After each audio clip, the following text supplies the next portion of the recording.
6th century BCE. When the Persians conquer you, you become a vassal. So you stay somewhat independent. You just have to accept the administrative position of the Persians. The kingdom of Moab didn't like that. So we come from a people who were not accepting of submission to man.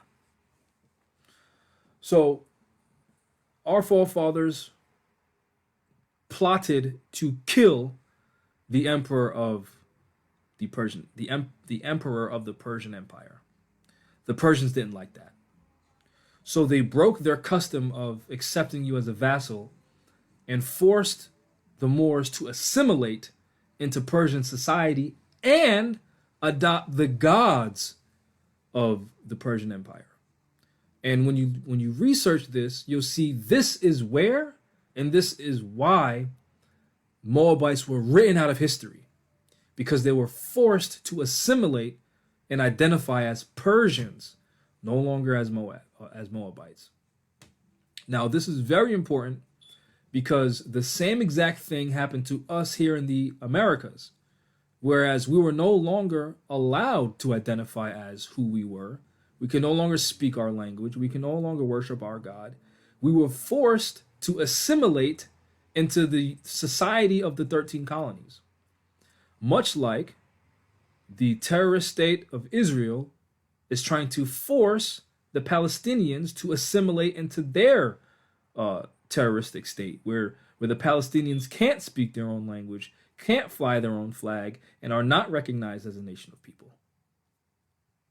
Right? So during this war, 6th century BCE war with the Persians, as is custom for every time period that I know of, including modern day wars, you had refugees. So you had Moors from the kingdom of Moab who sought refuge where? To their biggest ally. Who? Egypt. So we have another migration of Moors going westward. Right? So by the time we get to the 11th century AD, by the time we're talking about King Alfonso and the chronicles of Alfonso and the reconquest that Europeans had against or of the Iberian Peninsula, by the time we're talking about the Almoravids, by the time we're talking about the Almohads, we see how and why the Christians at that time were referring to the Almoravids as Moabites.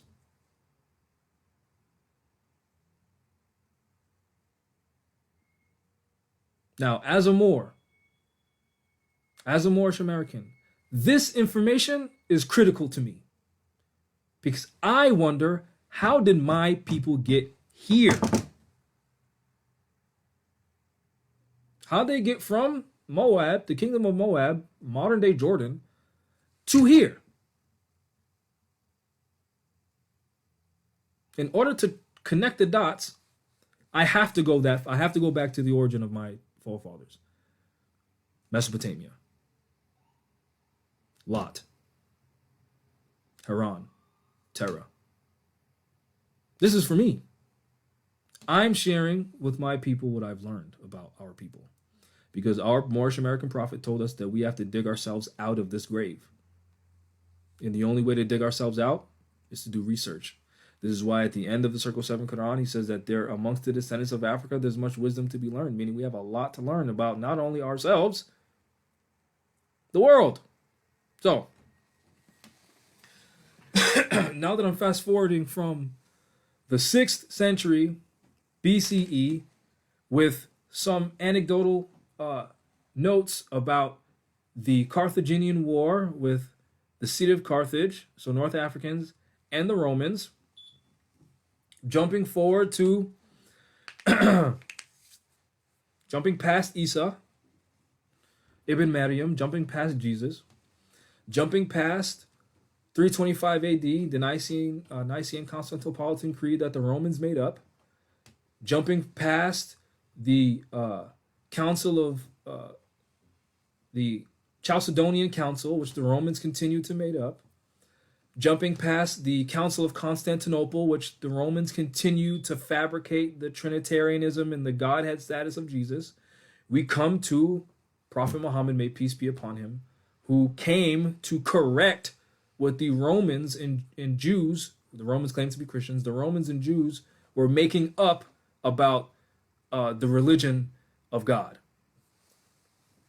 The companions of Prophet Muhammad then liberated North Africa from Roman control, who since the fall of Carthage had Roman provinces in North Africa, including Egypt, Tripoli, and what eventually became known as the Maghreb. The companions of the Prophet, may peace be upon him, came and liberated North Africa, which the word Africa only applied to the northern portions because that was the furthest extent that the Europeans even were able to get to.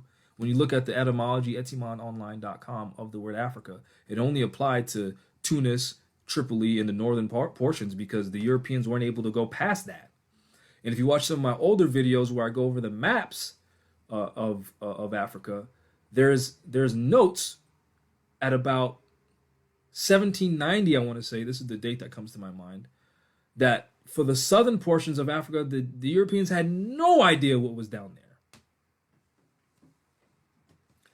there. So, the companions of the Prophet Muhammad, may peace be upon him, came to North Africa, liberated the Moors from the Roman oppression and vassalage of the Roman vassalage, which at that time there was a class system amongst the Roman North African provinces where it was based on ethnicity. So if you were ethnically Roman, you had a superior status, and then if you were ethnically Greek, you had another status, and then if you were mixed, some European and North African, you had another status. But if you were from there and had dark skin, you were at the lowest of the lowest.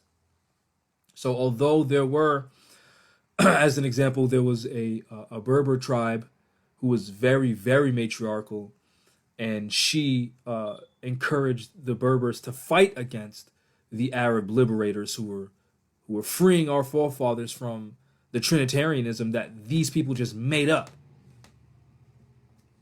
This is important to note because Moorish Americans highlight the Moors of 711 AD, and we went into Al-Andalusia, and we went into this, and how did we do that? We would not have been able to do it if it was not for the companions of Prophet Muhammad, may peace be upon him, liberating us from Roman control. So then once we were liberated from Roman control, the people of the Iberian Peninsula, who were of German descent, the Goths, right?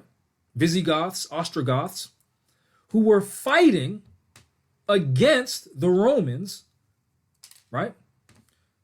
Who were fighting against the Romans since the time of the Council of Nicaea 325 AD, who were adhering to the priest known as Arius.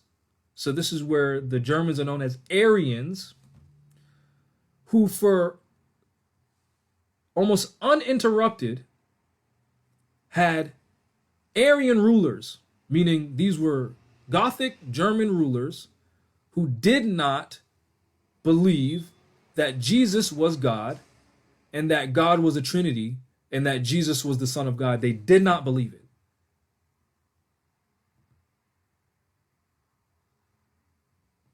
These people, after their king Wither died, who was an Arian, King Roderick, who was implanted by the Trinitarian Romans, became their new king in the Iberian Peninsula.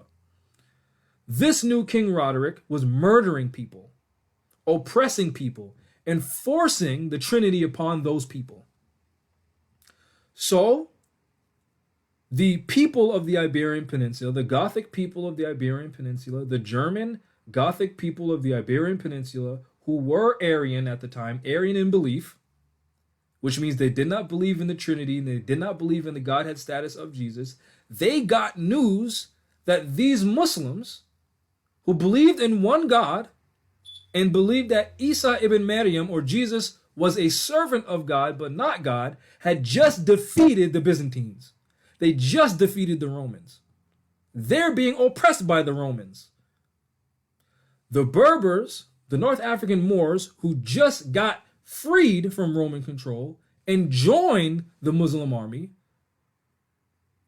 were then invited into Spain and said, because the Goths were saying, help us defend ourselves against the Romans. So all this, the Moors of Spain, let's remember how we got there. Let's remember why we got there. And then let's remember why we fell. And I'll end the stream with that.